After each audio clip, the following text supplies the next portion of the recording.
Bonsoir, le blocus de plusieurs ports par les marins pêcheurs espagnols, le blocus annoncé de l'accès à Sarajevo par les Serbes, l'appel de l'ONU à une opération de type militaire pour mettre fin à la tragédie du Rwanda, l'incendie des anciens studios ciné de Billancourt et la suspension de l'Allemand Schumacher privé de 2 grands prix de Formule 1 pour non-respect du règlement. Voilà les titres de ce mardi 26 juillet. Le premier d'entre eux nous conduit sur le littoral atlantique de l'Espagne, où une centaine de bateaux de pêche espagnols bloquent les ports. Ils tiennent ainsi à protester contre le laxisme, à leurs yeux, de l'Union européenne dans la guerre du thon qui les oppose aux Français. Le port d'Hendaye est touché par ce mouvement, ce qui provoque une réaction vive de la France. Elle estime inacceptable ce blocage et demande à Madrid d'y mettre fin. Reportage de nos envoyés spéciaux Claude Sampère et Dominique Bonnet. On ne passe plus. Depuis ce matin, 70 thoniers espagnols bloquent le port français d'Hendaye, une vraie armada. Gregorio Campandegi est arrivé ici à l'aube avec ses camarades. Pêcheur de thon de père en fils, pour lui, il n'y avait pas d'autre solution. Nous ne sommes pas des pirates, ni des violents, comme on a bien voulu le dire. Nous ne voulons pas la violence. Qu'est-ce que vous réclamez? Aujourd'hui, nous voulons que les Français respectent les règles européennes. Rien de plus. Sur chaque bateau, on tient le même discours, la défense de la pêche traditionnelle avec des cannes et non des filets dérivants comme les Français. La défense d'une tradition, la défense des milliers d'emplois qu'implique cette pêche. Les Français avant pêchaient comme nous, toute la vie, avec une canne dans les mains.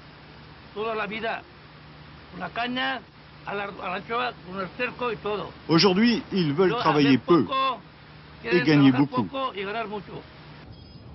Côté français, la plupart des pêcheurs étaient sortis en mer avant le blocus. Et quelques-uns restés à quai prennent cette nouvelle action espagnole avec philosophie. Les pêcheurs espagnols, là, ils ont une crise actuellement. C'est une crise à retardement. C'est la crise qu'on a eue à la pêche française depuis 18 mois. Et ils l'ont maintenant. Il leur faut un bouc émissaire. Et le bouc émissaire, ce sont les Français. Pas de représailles prévues pour le moment à Hendaye, mais la situation demeure tendue.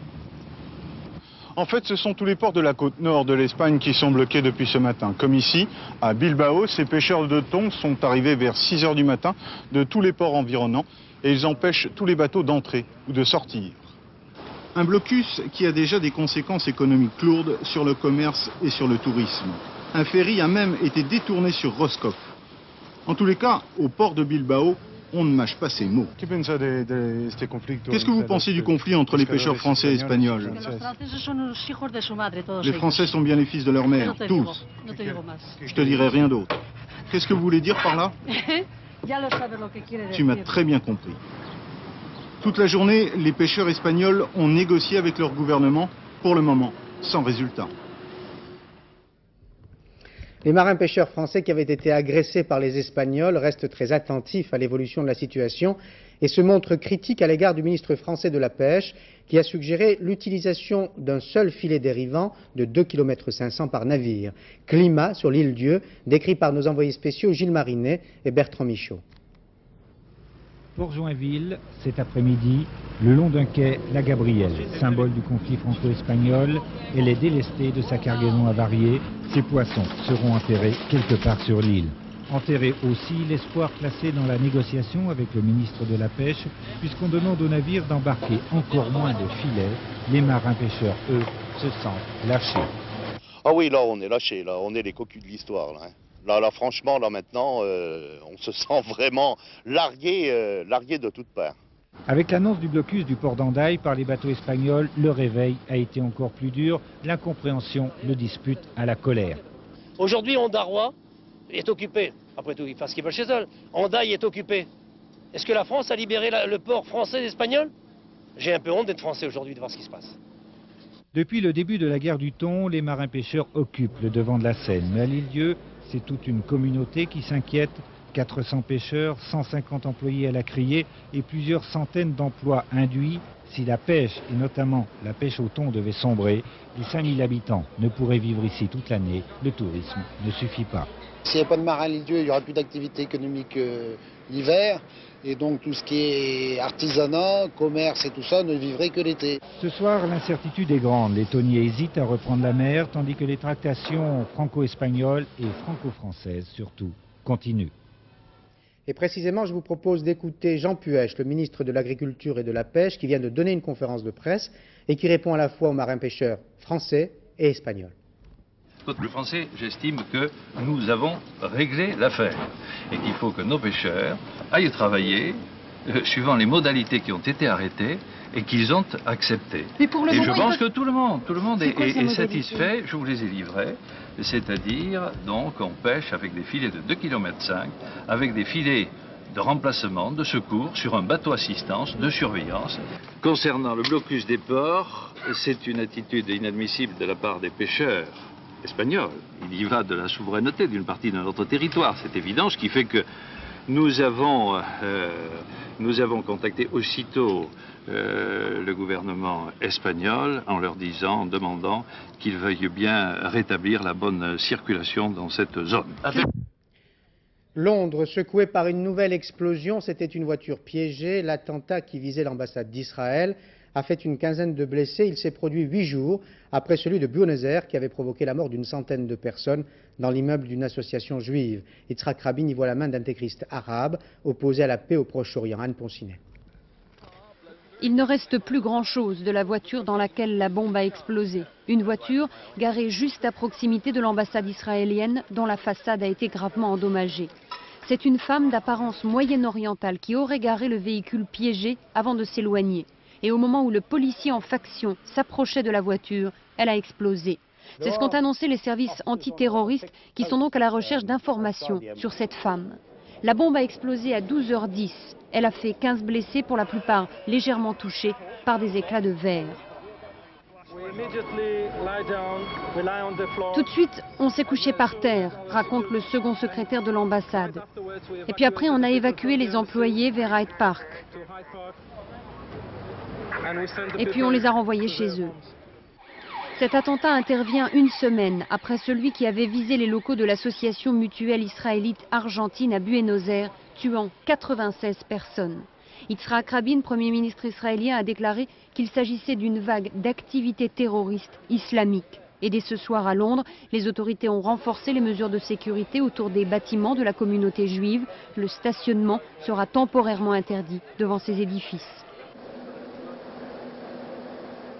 Silvio Berlusconi, encore un peu plus dans la nasse, des personnalités de sa propre majorité se joignent à l'opposition pour égratigner le Premier ministre italien. Il lui reproche d'avoir présidé chez lui une réunion où se trouvaient des membres de son gouvernement et des membres de son empire. Frédéric Rota. Pourquoi Silvio Berlusconi a-t-il réuni dimanche dernier dans sa villa milanaise le président de son groupe, la Fininvest, 3 membres de son gouvernement et 2 avocats?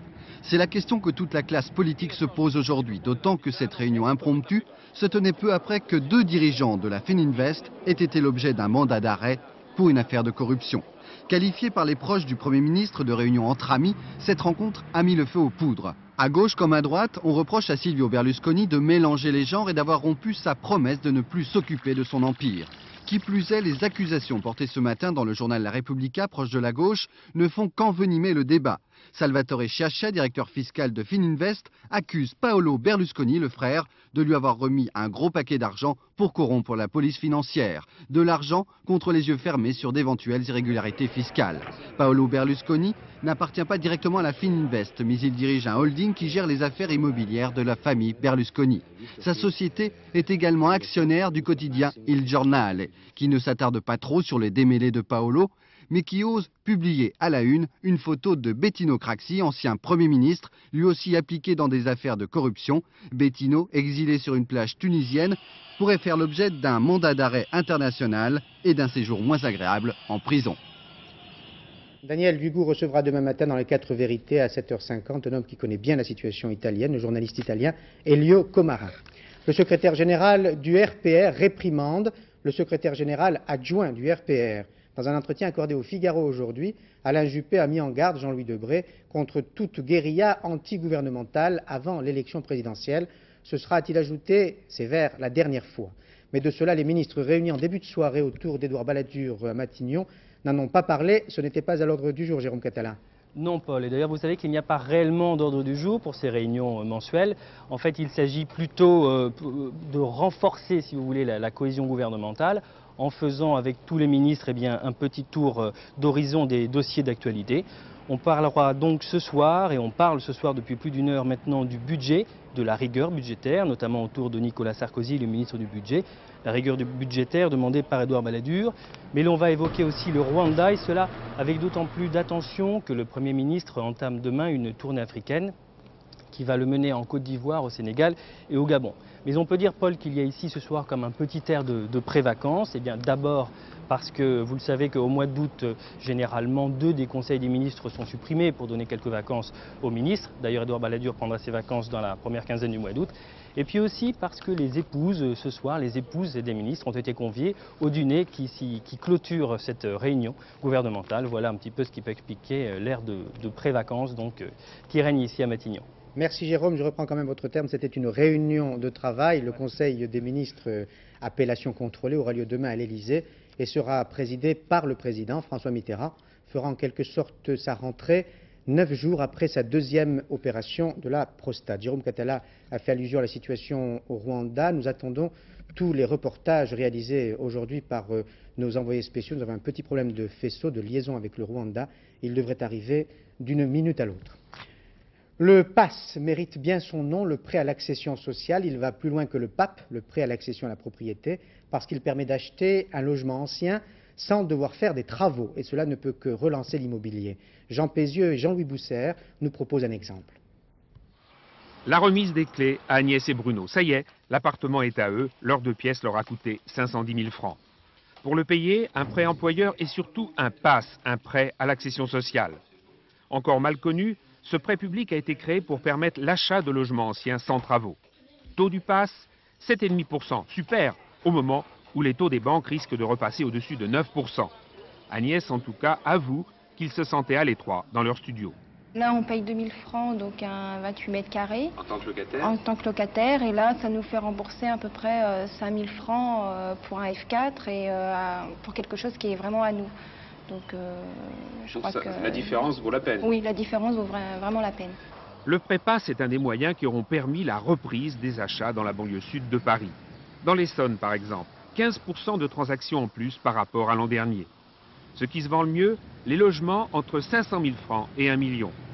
Les prix en général restent stables, avec toutefois une tendance à repartir à la hausse. Attention, avertissent les professionnels. Malheureusement, ils auraient tendance, pourvu qu'ils partent pas trop vite. C'est-à-dire, c'est des propriétaires un peu gourmands? C'est ça. C'est les propriétaires qui l'attendent, cette fameuse relance, en voulant espérer un peu trop, peut-être, de leurs biens. Donc, s'il y a un moment d'acheter, je pense que vous allez me dire que c'est maintenant. C'est maintenant. On est juste dans le creux de la vague. Paris est à son tour gagné par la relance, avec une hausse de 17% sur l'an dernier pour l'achat de logements anciens. Les prix sont stables et modérés, moyenne 18 500 francs le mètre carré. Tout irait bien, sauf si les taux d'intérêt remontent et cassent cette relance. L'embellie de l'immobilier parisien reste donc fragile. Pas de vacances sans protection, la campagne est désormais non-stop pour inciter les jeunes à utiliser des préservatifs. Mais le ministre de la Santé Simone Veil et Philippe Douste-Blazy préparent la rentrée. Ils veulent faire en sorte que le sida ne passe pas par la drogue. Un kit pour toxicomanes sera mis en vente à partir du 15 septembre dans toutes les pharmacies. Régis Cotias, Bernard Connor.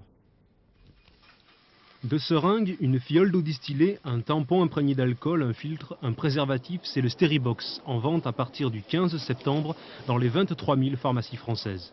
Cette petite boîte disponible au prix de 5 francs doit éviter le partage des seringues entre toxicomanes, mais ce nécessaire prêt à l'emploi et les facilités qu'il apporte ne vont pas sans susciter quelques réticences. Le Steribox s'accompagne d'un mode d'emploi.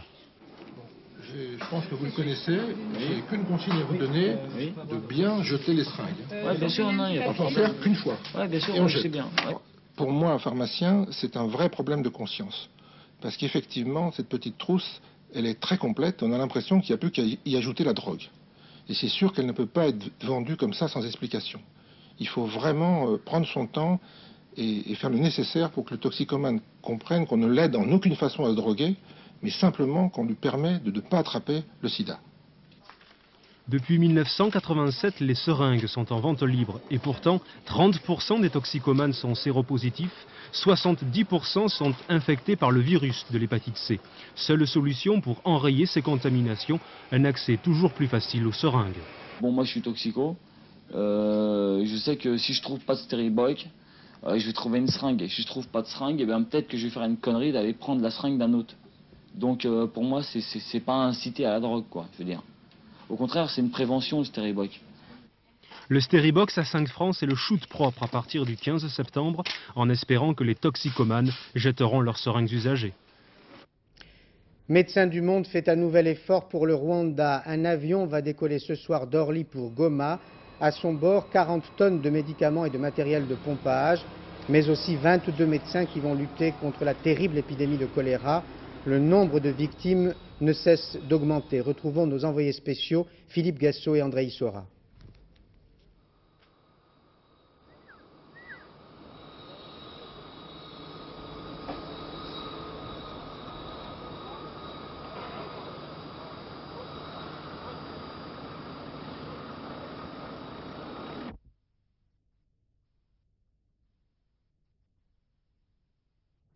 Le choléra a maintenant pris le pas sur les problèmes alimentaires. L'épidémie est dans sa phase meurtrière. Les camions de ramassage des victimes n'arrêtent pas. Ce sont les soldats français qui organisent le sale boulot. Une épreuve pourtant indispensable si l'on veut éviter d'aggraver encore la contamination. C'est décourageant parce que tous les jours on ramasse des corps et il y en a autant qui reviennent le lendemain. À l'entrée de la base où sont installés les Français, c'est un mouroir.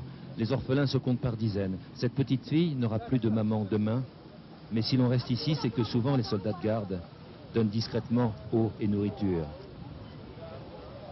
La base des Français représente dans cette odeur de mort un espoir. Le message a été transmis de bouche à oreille. Souvent les barbelés sont franchis et les enfants les plus culottés passent alors en zone riche. Ils y trouvent toujours des biscuits, de l'eau propre, même si c'est contre le règlement. Les sentinelles regardent de l'autre côté. De temps en temps, les soldats sont littéralement piégés. Que faire d'un tout petit enfant qui arrive presque nu et que la nuit froide va tuer? Eh bien, on le garde quelques heures. On le nourrit malgré le règlement. Il arrive qu'on craque, même quand on mesure 1,90 m, qu'on pèse 120 kg et que l'on est du 6e régiment étranger du génie. Ces enfants-là seront sans doute préservés. L'un avec le pull du capitaine, l'autre le t-shirt d'un journaliste, un autre avec une couverture qui les a préservés du froid. Comment t'appelles-tu? Atizimana. Où sont tes parents? Ils sont morts. Ils partent vers l'orphelinat, vers l'espoir. Mais il y a ceux qui ne peuvent pas bouger, trop faibles. Normalement, on ne prend ici que des blessés, mais ça n'est pas toujours le cas. L'un d'eux a par exemple été retrouvé au milieu des morts. Celui-ci à 2 pas de la base. Pourquoi avez-vous choisi de soigner celui-ci au milieu de tant d'enfants qui ont besoin? Parce que celui-là se présentait à la porte. Mais ça sort un tout petit peu de votre mission, non? C'était... non. Ces efforts paraissent bien vains, mais c'est sûrement comme cela qu'au bout du compte, la vie va, la vie doit l'emporter. Le général Lafourcade lance un appel pressant aux organisations humanitaires du monde entier. L'officier français qui dirige l'opération turquoise au Rwanda estime que la tâche des soldats français est insurmontable. Nous sommes les seuls, dit-il, à creuser des fosses pour enterrer les milliers de morts. On doit venir nous aider. Philippe Gassot, vous êtes en direct de Goma. À votre avis, cet appel du général Lafourcade peut-il être entendu?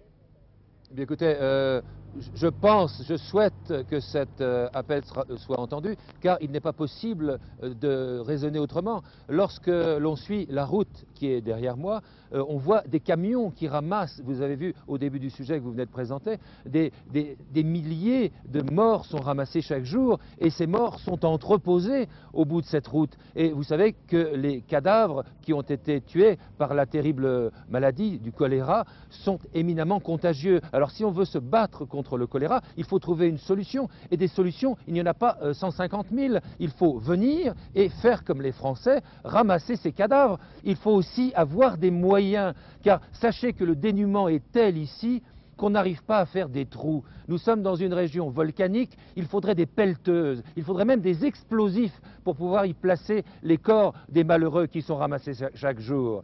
Alors si l'on va plus loin, eh bien, il faut que le message du général soit entendu, non pas uniquement par la France, qui fait un travail considérable, un travail terrible.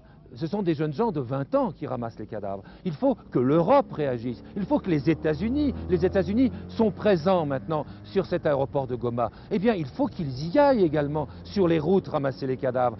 Parce que la lutte contre le choléra ne pourra pas se faire autrement. Ce qui est plus positif, c'est l'arrivée de la nourriture. La nourriture arrive à peu près à hauteur de 200 tonnes par jour. Donc si l'approvisionnement continue à ce rythme, les problèmes nutritionnels seront sous contrôle dans 3 ou 4 semaines. C'est déjà un bon point. Les Américains, ce matin, sont venus avec des pompes à eau qui vont débiter 100 000 litres jour. Tout cela va dans le bon sens, mais on ne peut rien faire si on n'arrête pas définitivement cette maladie, le choléra. Philippe Cassot. Cette tragédie, ne l'oublions pas, est la conséquence d'une guerre civile entre Hutus et Tutsis. Les Tutsis, c'est-à-dire le FPR, ont gagné, mais les soldats Hutus annoncent déjà la revanche. En attendant, ils se comportent comme des soldats perdus. Dorothée Oliéric à Lincin. Drôle de camp que celui d'une armée en déroute, où ces hommes exilés n'ont plus ni fusil, ni bagages. Ils ont perdu la guerre, et c'est avec femmes et enfants qu'ils ont passé la frontière pour se réfugier ici, à Goma. Ce que les autres endurent, ils le vivent aussi. Les mises au banc des nations, ces Hutus retranchés, ne peuvent compter sur aucune aide. Nous aurions pensé peut-être à une solution politique des négociations avec le Zaïre, aller dans un endroit où on peut faire l'agriculture soi-même, un endroit viable où on peut tourner la terre de soi-même, parce que nous autres, nous pouvons avec nos familles cultiver la terre et puis préparer le retour en force dans notre pays. En apparence, ils n'ont plus de cause à défendre, mais ils attendent, ils errent et ils luttent aussi pour survivre ou ne pas mourir du choléra.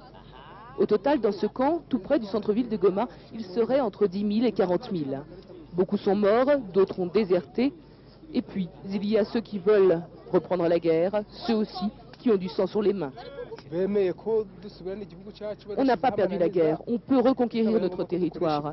Mais s'il y a une possibilité de négociation, peut-être qu'on pourra éviter la guerre. Mais on est prêt parce qu'on nous a chassés de notre pays. Ils n'ont de provisions que pour 2 ou 3 semaines, alors chaque jour ils partent à la recherche de l'eau, de sacs de riz ou de quelques médicaments. Et quand on est femme de militaire, on n'ose même pas penser à rentrer au pays. Plus qu'ailleurs, toutes sortes d'histoires circulent. Je sais que les massacres de Hutus par les Tutsis continuent en ce moment même au Rwanda.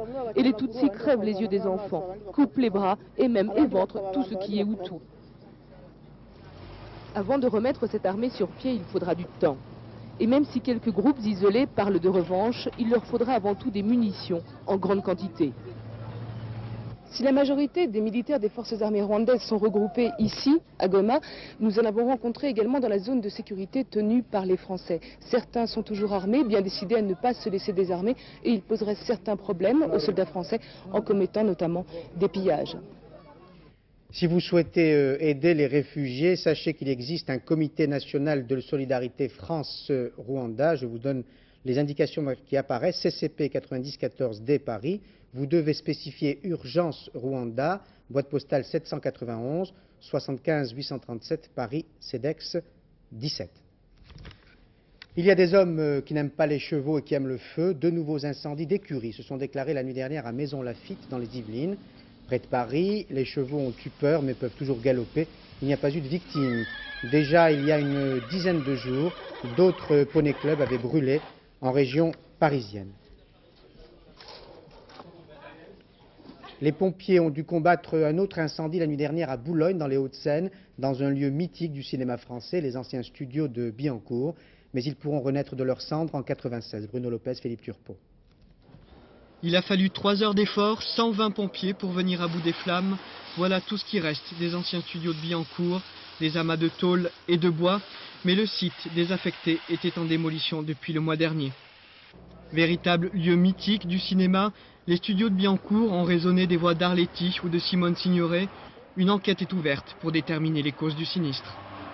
Quand j'ai appris ce qui s'était passé, je suis venu donc immédiatement et je me rends compte qu'effectivement il y a eu des dégâts relativement importants, mais qui ne mettent absolument pas en cause la suite des projets qui sont en cours. Et voici donc la maquette des futurs studios de Billancourt, un espace de 16 000 m², 5 étages dédiés aux techniques les plus modernes. On y tournera des films, bien sûr, mais le projet consacre aussi le règne de ce qu'on appelle la post-production, bruitage, montage, effets spéciaux. Et c'est cette diversification, entamée dès les années 80, qui avait déjà permis aux studios de Billancourt de ne pas mourir. Quand vous reviendrez de vacances à la fin du mois, quand vous vous approcherez de Paris sur l'autoroute A6, vous devrez ralentir, puis bifurquer, puis, si vous allez ailleurs qu'à Paris, contourner la capitale. Nous préférons, avec Sébastien Vibert et Jean Corneille, vous prévenir pour ne pas gâcher votre retour. Travaux. Imaginons, nous sommes le 2 août, vous rentrez de vacances, l'esprit reposé, détendu, tout va bien. Paris n'est plus qu'à 10 petits kilomètres. Tout va bien et soudain, qu'est-ce qui se passe? Incroyable, l'autoroute est bloquée. Et oui, il faudra s'y faire, la 6, l'autoroute Lyon-Paris, est fermée pour travaux pendant 3 semaines sur 10 km entre Orly et la Porte d'Orléans dans le sens province-Paris. L'autre voie Paris-Province sera ouverte mais à double sens dans le genre goulot d'étranglement, voyez. Du coup, tout le sud de la capitale va voir les bouchons se multiplier. Nous nous attendons à des journées difficiles, surtout le 2, 3 et 4 août. Nous nous attendons à une journée difficile dans le sens Paris-Province du vendredi soir. Et le retour du 15 août risque d'être très difficile aussi. Donc nous demandons aux automobilistes de la région Île-de-France d'être patients. Patients et attentifs. Pour joindre le Nord, Picardie et Lille, il faut passer impérativement par Dijon, Chaumont, Troyes et Reims. Pour gagner Paris par l'Est, après Évry, prenez la nationale 7 ou mieux encore la 104, la francilienne. Côté ouest, même solution, après Évry, direction Nantes et Bordeaux, puis la 104 et la 10. Pour Orly, pensez plutôt au transport en commun. En tout cas, dès le 2 août, ce sera très dur. Et si vous n'avez pas pris de notes, vous pouvez toujours téléphoner. Information pratique toujours, mais dans un autre registre. Si vous avez des enfants autonomes, s'ils tiennent à tout prix à sortir sans vous et si, malgré votre angoisse, vous leur obéissez, offrez-leur la nouvelle télécarte imaginée par France Télécom. Les numéros de téléphone essentiels, donc le vôtre, seront incrustés. Caroline Michel, Daniel Lefebvre. Désormais, même les plus petits peuvent choisir leur télécarte. La 25 et la 26. France Télécom lance la carte personnalisée avec le prénom de l'enfant et les numéros de téléphone essentiels, le domicile et le travail de papa et maman. Avec cette carte dans la poche, les petits poussés ne devraient plus se perdre. Eh bien, c'est un petit objet d'abord sympathique et puis rassurant, puisqu'ils savent qu'ils peuvent, en toutes circonstances, appeler facilement à la maison. Joindre l'utile à l'agréable, les enfants aussi semblent d'accord. Tu trouves ça comment? C'est très pratique, jamais tu te perds. Et est-ce que tu trouves ça joli? Ah oui. Certains distributeurs vendent déjà plus de 200 télécartes à message par jour, même s'il faut parfois attendre 48 heures pour l'impression des numéros. Coût de l'opération de 29 à 35 francs pour une carte qui ne compte que 5 unités. Je me suis pas posé la question, je trouve ça mignon et pratique, donc 29 francs, 5 unités, non je trouve pas. Non, ça fera plaisir à la personne qui va la recevoir pour son anniversaire, donc non. Non, ça va, c'est raisonnable, c'est dans les prix. Ça peut rendre tellement service à des enfants qui ont besoin de téléphoner. 5 unités, ça suffit pour appeler chez soi, je pense. Non. L'expérience ne dure que 4 mois sur Paris. Les collectionneurs vont se précipiter. Certains ont déjà acheté tous les modèles.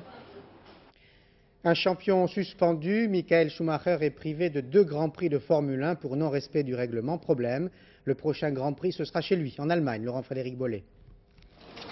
Michael Schumacher à Paris, acte 1, 9h30 ce matin. Le sourire encore aux lèvres, le pilote allemand se dirige vers le Conseil mondial de la Formule 1. Sourire donc, mais il sait qu'il risque gros après un Grand Prix d'Angleterre il y a 15 jours où il a ignoré un drapeau noir à son intention. Messieurs, s'il vous plaît, vous allez reculer. L'attente commence, elle est longue, elle ne présage rien de bon. Michael Schumacher à Paris, acte 2, 14h, il ressort et le verdict tombe. Cette fois, plus de sourire, 2 grands prix de suspension, déclassement de sa 2e place du Grand Prix d'Angleterre. Schumacher n'a pas obéi au drapeau noir, il ressort blême. Mansell aussi a été suspendu pour ne pas s'être arrêté au drapeau noir, mais à cause du soleil, il le voyait mal. Schumacher nous a déclaré ce matin qu'il n'avait pas vu non plus le drapeau noir. Or, il n'y avait pas de soleil, cette excuse est inacceptable. Voici donc le pilote allemand condamné car on lui reproche 2 choses. D'abord, il a doublé Damon Hill pendant le tour de formation. Interdit, chacun doit garder sa place. Ensuite, lorsqu'on a prévenu son stand d'une pénalité, il ne s'est pas arrêté, si ce n'est pour ravitailler normalement. On lui a alors présenté le fameux drapeau noir, mais il a encore fallu attendre 7 tours et des discussions acharnées dans l'écurie Benetton pour qu'enfin Schumacher obtempère. C'en était trop pour le pouvoir sportif, la pénalité est devenue suspension, du coup le championnat est évidemment relancé. Mais à 5 jours du Grand Prix d'Allemagne où l'on attend 200 000 spectateurs, si Schumacher ne fait pas appel et donc ne vient pas, il va y avoir du grabuge.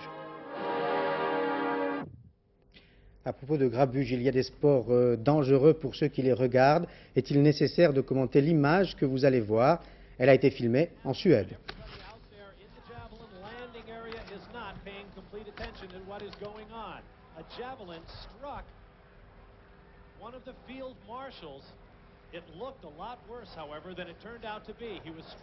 Non, je vous rassure, l'homme va mieux ce soir.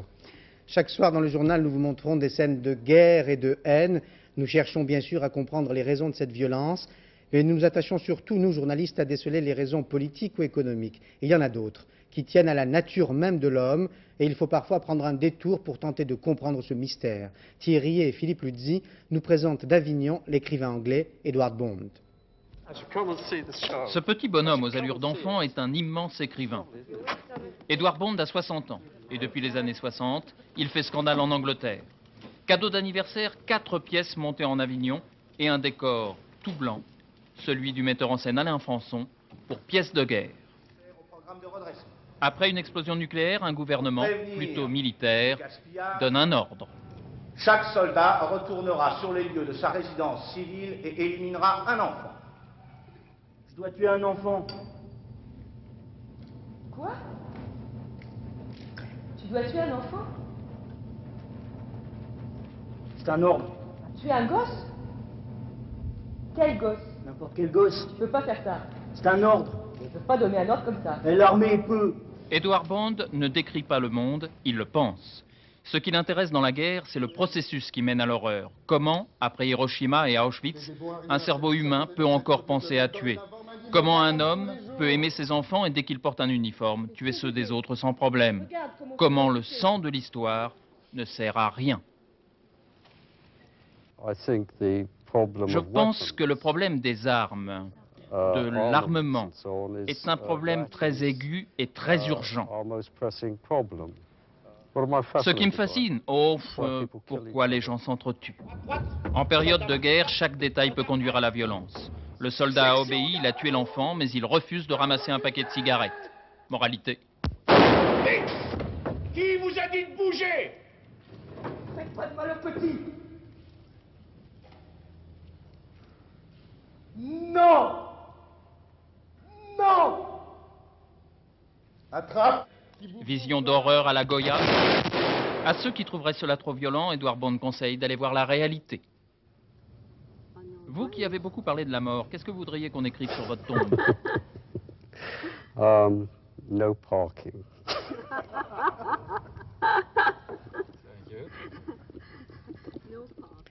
Maryse Burgot et Axel Charles Messens ont décidé de rester sur les hauteurs et de nous proposer une nouvelle chronique de vacances sur la montagne. Ils sont toujours dans le massif du Mont Blanc, mais ont abandonné les touristes pour s'intéresser aux locaux et à une personnalité célèbre, très célèbre de la commune de Chamonix, Jeanne, 80 ans, qui garde toujours les vaches et qui de là-haut regarde le monde.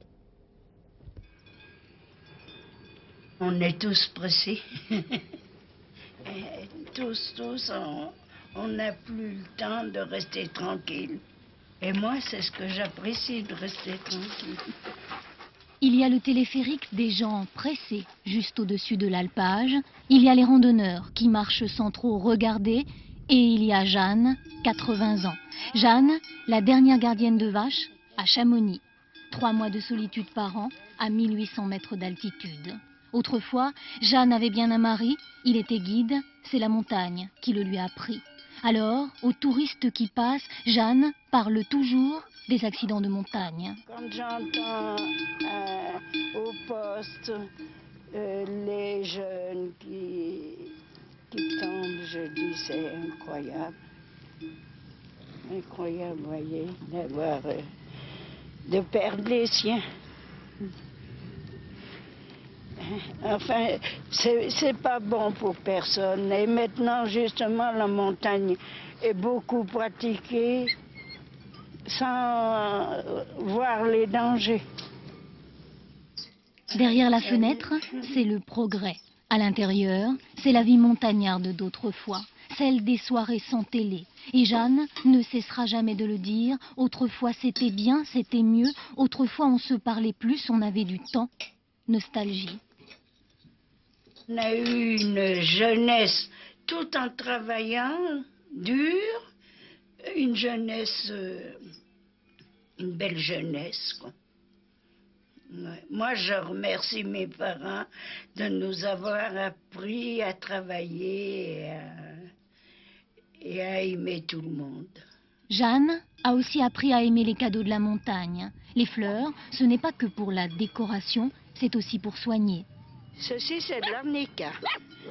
Ça, c'est de la gentiane. Les autres, je ne sais pas les noms. Voilà.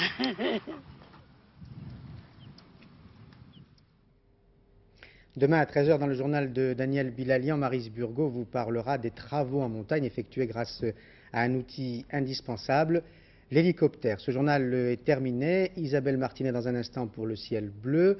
Robert Hossein et Michel Mercier pour les aventures sur écran à 20h50. Sacha Guitry et Jean-Claude Biriali pour la jalousie sur scène à 22h40. Et Jean-Claude Alanic pour les infos à 0h35. Voilà votre programme du soir sur France 2. Bonne soirée. À demain 20h. Bonsoir.